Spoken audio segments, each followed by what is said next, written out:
What's up, lovers? It's me again, Laureen, and welcome back to my channel. Today, I'm sharing 10 of my current favorites with you guys this October. So, I won't make this intro long because I feel like every month I just share my monthly favorites. So, before we start, you know what to do. Please do not forget to subscribe to my channel and do click that notification bell so you guys are always updated every time I have a new video. And let's start. So, unlike my previous monthly favorites where there's always a theme, so I think I've done online local haul, home stuff. These are just a bunch of random stuff that I've been currently loving. So I'm gonna share them with you guys. Starting with alcohol talaga. This is HENDRICK'S GIN in Midsummer Solstice. It's limited edition and it's so good. I think this is also the first limited edition release in the Philippines and the bottle is so cute. As you can see, it's purple. HENDRICK'S GIN is usually just in all black, which I absolutely love also. But this one is different. It has a lot of floral essences and notes. And honestly, it's so good. And usually after a long day of work, if I really just wanna unwind and relax and drink a cocktail, I go for this. Sadly, paubos na siya. As you guys can see, ganyan na lang siya. I'm so sad it's almost done. I'm not sure if they still have supplies. Hopefully, yes, but I can buy another one because this one is almost done. But I love this one. Next up, I celebrated my birthday last October 9 and my editor, ko din nag-edit tong video na to. This is so cute. So everyone knows I love Animal Crossing and my editor Kirstin gave me a tote. It's me! With blue hair. Well, hindi na blue hair ko ngayon, gray na. But it's gonna be blue again someday. I wore this in real life. Like, I wore the Gucci shirt, I wore the red shorts, I wore the sandals and the hat, and I did in real life, an Animal Crossing comparison on my IG stories. And she took the time to have this printed, and she made it into a tote. I will be using this a lot for sure. And honestly, I really just love personalized gifts. It really makes it more meaningful. So thank you, Kirstin! Love you! Next up, I love this bag. I wish I could overuse you right now. I really can't wait to use you outside. Hopefully when the road gets better. But yes, this is a PRADA re-edition sling bag and I love it. This is actually one of the bags that are hard to find. I'm not sure if it's available in the Philippines, but I got this at iLux and Company. So it's an Instagram shop and they have a lot of hard to find curated designer items and I found this there. So they have a bunch of different colors, but this one is super cute and it's plain. So, nahanap ko to dun. Aside from PRADA, they also have other brands like Fendi, Louis Vuitton, Gucci. So, usually, if it's not available here in the Philippines, they source it outside of our country and they resell it here. Next up, I have been looking for this type of smart wallets for the longest time. I remember when I went to Paris last September, I was trying to look for this wallet, but I was just so busy with work that I wasn't able to find one. When I went to Amsterdam also with my siblings, I also tried looking for this, but I couldn't. It's always so hard to find, so I'm happy that I found it now. This brand is EKSTER and I absolutely love their brand. It's not your usual wallet where it's like bulky. And when you open it, you can actually put 2 cards here. And you see this? Oop, your credit cards come out. And you can even put another credit card at the back. So what I usually do is I put my cash here and all my credit cards are just here. One click away. And I'm sure you guys know this by now. I love anything tiny and convenient. Every time I leave the house, I always just wear a small sling bag. So at least, ito, di na bulky yung wallet ko. And I can carry all my cards and cash too.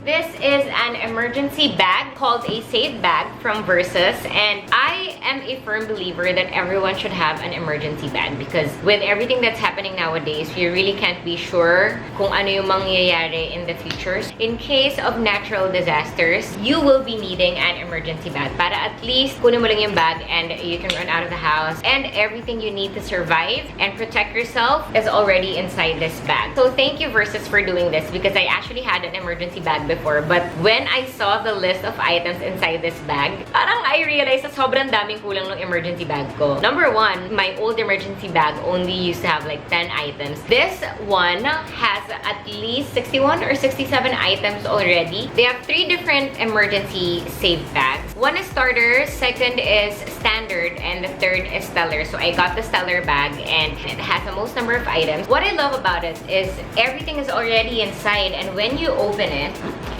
sobrang organized inside. So don't mind this.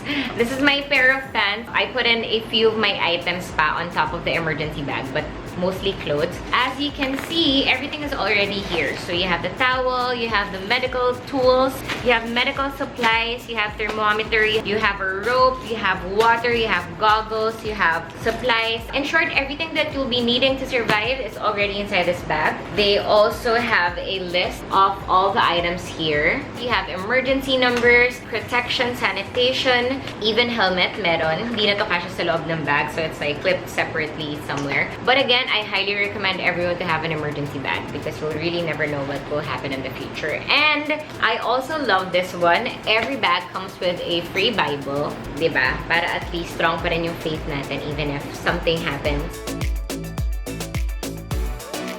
Next up, I've been loving bubble baths. I think I've also shared this in one of my IGTVs. But lately, meron akong bathtub inside my bathroom that's been there for years. And I only got to use it during quarantine. Usually, if I have a long day of work and I really want to relax at night, or if I'm really just not in the mood, I take a bubble bath and I'm good. And of course, a bubble bath won't be complete without bath bombs, bubble bars. So, I have been using LUSH lately and I love the scent. Napahappy talaga. Maybe I'll take another bubble bath tonight. I have been loving LUSH bath bombs recently. My favorites are used already because syempre sila yung una kong gagamitin. Two products that I've been loving from LUSH, the Milky Bubble Bar and the Pink Fairy Dust or Pink Fairy Bomb. I can't remember the name, but it's Pink Fairy something. I super love it. The pink bath bomb specifically, like when you put it in the water, it's so nice to look at and it smells so good. So really helps relax us. These are some of the bath bombs I still have right now. So this is the Twilight bath bomb. Sleepy bubble bar. So usually if I really just want to feel extra relaxed and if I know that I'm gonna sleep right after, ito yun. The Groovy Kind of Love bath bomb. Next up is this hard drive. Yes, guys, this is a hard drive. I know that it's tiny. It's very, very handy to use. So I know that it's smaller than my palm, but it works like any other hard drive. Yung difference lang niya is it's tiny, and this is exactly the reason why I love it. Imagine if, let's say in the future, hopefully when the world gets better and everyone can start traveling again. This is so convenient to use because I usually bring a hard drive for work trips if I really need to like save big files. But now, no need to bring the big ones because I have a tiny one right here. And the style is also so chic. Plus, it's only like half an inch. This is 1 terabyte already. I love technology. Seagate, thank you so much for creating something like this. It's gonna be really useful for me for sure.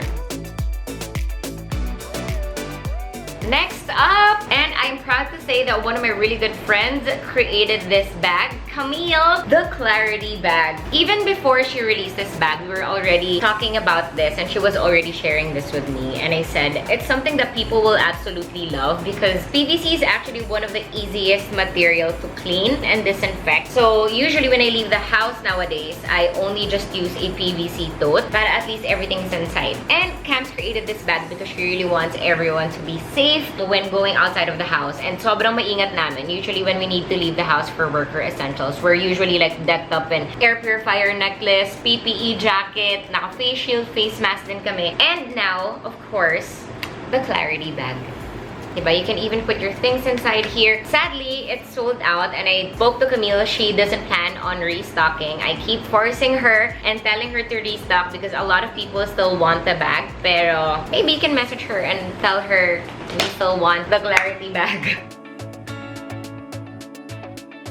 Okay, next up is this SOOMLAB face mask. This actually came from South Korea and I'm not sure if they're shipping in the Philippines, but I got mine from Essentials by AC on Instagram. Super ganda nito and it's a hyper purifying breathing mask and it works like an N95 mask. So at least kahit super nipis niya, alam mong safe ka when you use it. So it has the spun lace, it has the air through so you can breathe easily. It also has a nano filter and a hard shell on the side and a thermal bond. So sobrang ganda ganda nito, guys. I'm gonna show you what it looks like inside. So Miggy uses the SOOMLAB, and it fits him perfectly. I also use this sometimes, but I also prefer this one. So this is also from Essentials by AC. This is another brand, but also from South Korea. It's super thin and light, also has a nano fiber filter, and it has an ergonomic design. These products that I'm showing you guys, it's reusable for up to 10 times. All you have to do is really just wash it every time you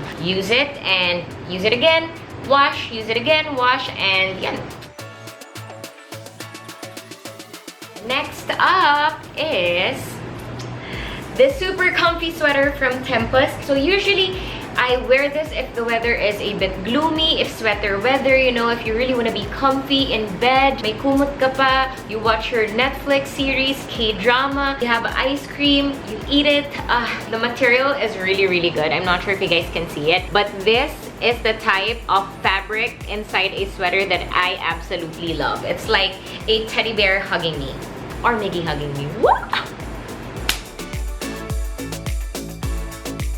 And that is it. That is the end of my monthly favorites vlog. I hope you guys enjoyed this video. Reminding you guys that I put all the links in my description box below, so at least one click away na lang kayo if you guys find anything that you like in this video. And if you enjoyed watching this video, you know what to do. Please do not forget to leave some love, like, comment below, and most importantly, subscribe for now. Bye guys!